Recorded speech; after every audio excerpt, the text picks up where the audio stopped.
나는 아이들에게 24시간의 정성을 쏟아 부으며 30년을 살아온 전업주부였습니다. 하루도 쉼없이 이어진 시간이었습니다. 아이들이 태어나고 자라나는 동안 저의 하루는 늘 아이들의 일정과 감정, 식사와 잠, 학교 생활과 친구 관계에 맞추어 흘러갔습니다. 그 시간 속에서 나라는 사람은 점점 흐려졌고 아내이자 엄마라는 역할만이 저를 설명하는 전부가 되어 갔습니다. 남편은 아이들이 어릴 때부터 회사 일에 매여 살았고 회사에서 퇴근하고 돌아오면 어린 자기 아이들과 눈을 마주치기는커녕 자거나 게임에 빠져 혼자 시간을 보냈습니다. 그 시간 동안 저는 아이들과 단둘이 남아 모든 육아를 감당해야 했고 같은 공간에 있으면서도 누구에게도 관심받지 못한 채 점점 투명해지는 기분을 견뎌야 했습니다. 남편은 늘 바빴고 늘 피곤했으며 늘 돈을 벌어야 한다는 말을 입에 달고 살았습니다. 저는 그 말을 이해하려 애썼습니다. 그러나 이해하려 애쓸수록 제 마음은 조금씩 무너져 갔습니다. 이해하지 않으면 버틸 수 없었기 때문입니다. 그러나 이해와 체념은 달랐습니다. 주변의 여자들이 가족들과 여행을 다녀왔다거나 친정에 아이를 맡기고 남편과 데이트를 했다는 이야기를 들을 때마다 저는 작아졌습니다. 그들의 평범한 행복 앞에서 저는 늘 고개를 숙이게 되었습니다. 제 삶은 희망이 없어 보였고 어떤 날에는 살고 싶지 않다는 생각마저 스쳤습니다. 그럴 때마다 아이들을 바라보았습니다. 아이들의 얼굴을 보면 정신이 번쩍 들었습니다. 내가 무너지면 이 아이들은 어떻게 될까라는 생각 때문이었습니다. 그 마음 하나로 다시 일어섰습니다. 경제적인 이유로 아이들이 다른 친구들처럼 가족 여행을 가지 못하고 이야기거리가 없어 혹시라도 친구들 사이에서 소외되지 않을까 걱정하였습니다. 그래서 아이들의 마음에 그늘이 생기지 않도록 매 순간 신경을 곤두세웠고 아이들이 상처받지 않게 하기 위해 저 자신을 돌보는 일은 늘 뒤로 미루었습니다. 하지만 그럴수록 남편에 대한 미움과 증오는 깊어졌습니다. 여러 번 제 마음을 꺼내 설명해 보았지만 돈을 벌고 지친 몸을 이끌고도 남편은 혼자만의 동굴에서 나오지 않았고 제 말은 그의 귀에 닿지 않았습니다. 말은 늘 허공으로 흩어졌고 저는 쇠기의 경을 읽는 기분이었습니다. 그렇게 저는 혼자 가슴앓이를 하며 30년을 살아왔습니다. 시간이 흘러 아이들이 하나둘 분가할 무렵 남편도 나이가 들었습니다. 그제야 남편은 저에게 잘해주려는 사람처럼 변했습니다. 제가 밖에 나가려 하면 따라 나섰고 마트에 장을 보러 갈 때도 어김없이 함께하려 했습니다.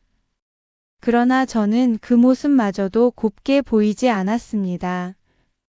퇴직하고 더 이상 갈 곳이 없으니 저를 붙잡고 있으려는 것처럼 느껴졌기 때문입니다. 그것마저도 이기적으로 보였습니다. 시간이 흐르며 저는 남편이 없어도 혼자 잘 살아갈 수 있을 것 같은 사람으로 변해갔습니다. 평생 아이들을 위해 살았다는 자부심이 있었고 다 큰 아이들이 저에게 고마워하며 저를 위해 무엇이든 해줄 것이라 믿었습니다. 제 고생과 희생이 헛되지 않았다는 사실을 주변에 자랑할 수 있을 줄 알았습니다. 그러나 그것은 저의 바람이었을 뿐 현실은 달랐습니다. 아이들은 각자의 삶을 찾아 떠났고 제가 전화를 할 때마다 부담스러워하는 기색이 느껴졌습니다. 그 감정은 저에게 배신감으로 다가왔습니다. 그럴수록 저는 아이들에게 더 매달렸고 집착하게 되었습니다. 그리고 그 억울함과 허전함을 남편에게 쏟아냈습니다. 남편은 더 이상 나갈 곳이 없었습니다. 새 직장을 구해 다시 사회로 나가면 좋겠다고 생각했지만 남편은 30년간 일했으니 이제는 집에서 편하게 지내고 싶다고 말했습니다. 오히려 여태 돈을 벌어왔다는 이유로 삼시세끼와 간식까지 당연하게 요구하는 상황이 되었습니다. 한번 냉장고에 들어간 음식은 먹지 않는 남편의 까다로운 식성을 맞추느라 매일 식단을 고민하는 제 자신이 미워졌습니다. 아이들과 저를 위해 젊은 시절 어디 놀러 다니지도 외식도 하지 않았던 남편이 이제는 그 모든 시간을 보상받듯 집에서 군림하는 것 같아 견디기 힘들었습니다. 저는 점점 우울해졌습니다. 미워서 견딜 수 없는 남편, 기대고 공감받고 싶은 아이들은 멀어져 갔습니다. 저는 하루 종일 혼자 무인도에 갇힌 사람처럼 외로웠습니다.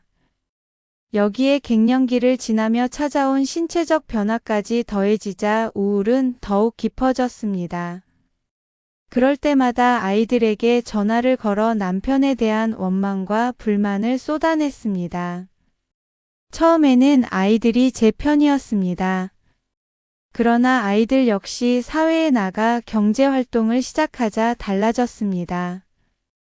아빠를 욕하는 제 말에 아이들은 아빠의 입장을 이해하려 들었고 때로는 아빠 편을 들었습니다.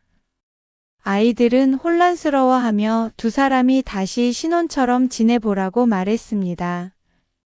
그 말은 제게 위로가 아니라 또 하나의 상처로 남았습니다. 그렇게 쌓인 아픔은 우울증으로 번졌고 불안과 기억의 혼란이 잦아졌습니다. 결국 저는 경도인 지장의 진단을 받게 되었습니다. 아직 50대인데 치매라는 단어를 마주해야 한다는 사실은 큰 충격이었습니다. 분노와 억울함이 한꺼번에 치밀어 올라 저는 과거의 이야기를 들먹이며 남편을 몰아세우는 일이 잦아졌습니다. 그러나 병원에서 진단을 받은 이후 남편은 이전과 조금 달라졌습니다. 그는 자주 미안하다는 말을 했고 저를 아이처럼 세심하게 챙기기 시작했습니다. 제가 필요하다고 말한 것을 기억했다가 사다 주었고 청소와 간단한 빨래도 하였습니다. 어느 순간 저는 공주가 되어 있었습니다. 손에 물을 묻히지 않고 남편에게 이것저것을 부탁했고 남편은 웃으며 하나하나 들어주었습니다. 그 시기쯤에 남편은 너무 심심하다며 문화센터에서 무언가를 배워보자고 했습니다. 함께 선택한 것은 스마트폰으로 사진 찍는 법이었습니다. 우리는 각자의 시선으로 서로를 찍기 시작했습니다. 그 과정에서 저는 처음으로 알게 되었습니다. 남편에게 이런 감각적인 재능이 있었다는 사실과 이렇게 낭만적인 면이 숨어 있었다는 것을 말입니다. 남편은 우울 속에 갇혀 있던 저를 밖으로 이끌어낸 유일한 제 편이 되었습니다.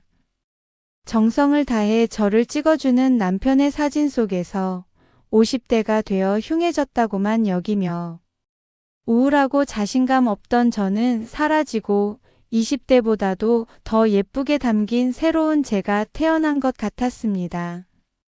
그 순간 저는 저를 그렇게 바라봐준 남편에게 말로 다 할 수 없는 고마움을 느끼게 되었습니다. 오랫동안 쌓아두었던 원망은 서서히 희미해졌고 어느새 저는 남편이 없으면 안 되는 사람이 되어 있었습니다. 요즘 남편은 저를 오래 기억하고 싶은 듯 집을 벗어나 국내 여러 관광지로 저를 데리고 다닙니다. 그리고 순간순간에 저를 사진으로 남깁니다. 남편이 손이 닿기만 하면 나이가 들어 흉하다고만 여기던 제 모습은 마법처럼 달라졌고 사진 속의 저는 볼 때마다 행복이 더 커지는 사람이 되었습니다. 그 사진들을 보며 저는 다시 웃게 되었고 삶의 활력이 돌아왔으며 집 안에도 웃음꽃이 피어났습니다. 한때는 밥해 주기조차 싫었던 제가 이제는 유튜브를 보며 남편을 위한 건강한 밥상을 연구하고 있습니다. 남편은 제가 차린 밥상을 사진으로 찍어 아이들에게 보내고 저는 남편이 찍어준 제 사진을 아이들에게 보냅니다. 아이들은 그런 저희 부부의 모습을 자랑스럽게 이야기한다고 합니다. 부모가 잘 지내는 모습을 보니 아이들도 회사에서 성과를 내고 있다며 용돈을 보내왔습니다.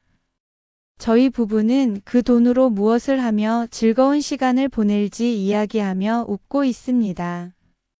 그렇게 저희의 삶은 아주 늦게서야 서로를 향해 나란히 걷기 시작했습니다. 아이들이 어릴 때 제가 너무 힘들고 외롭다고 이혼이라도 했으면 큰일 날 뻔했습니다. 그러나 지금의 저는 알고 있습니다. 그 힘든 시간을 잘 지내고 버텨온 저도 정말 잘하고 칭찬받을 만하다고요. 그리고 이 늦게 찾아온 행복이 오히려 더 단단하고 깊다는 것도 함께 깨닫게 되었습니다. 요 며칠 전에는 친정아빠로부터 전화가 왔습니다. 옛날에 네가 힘들다고 했을 때 그냥 데리고 올 걸 그랬다며 다 지난 이야기를 어제 일어난 일인 것 마냥 말씀하셨습니다. 저는 그냥 웃을 수밖에 없었습니다. 그리고 생각했습니다. 에휴, 아빠가 그때 절 안 데려가셔서 얼마나 다행인지 몰라요. 그때 갈라섰더라면 지금의 시간은 없었을걸요? 아빠 사위가 얼마나 멋지고 낭만적인지 아빠는 모르실 거예요. 이런 생각을 하는 제가 우습습니다.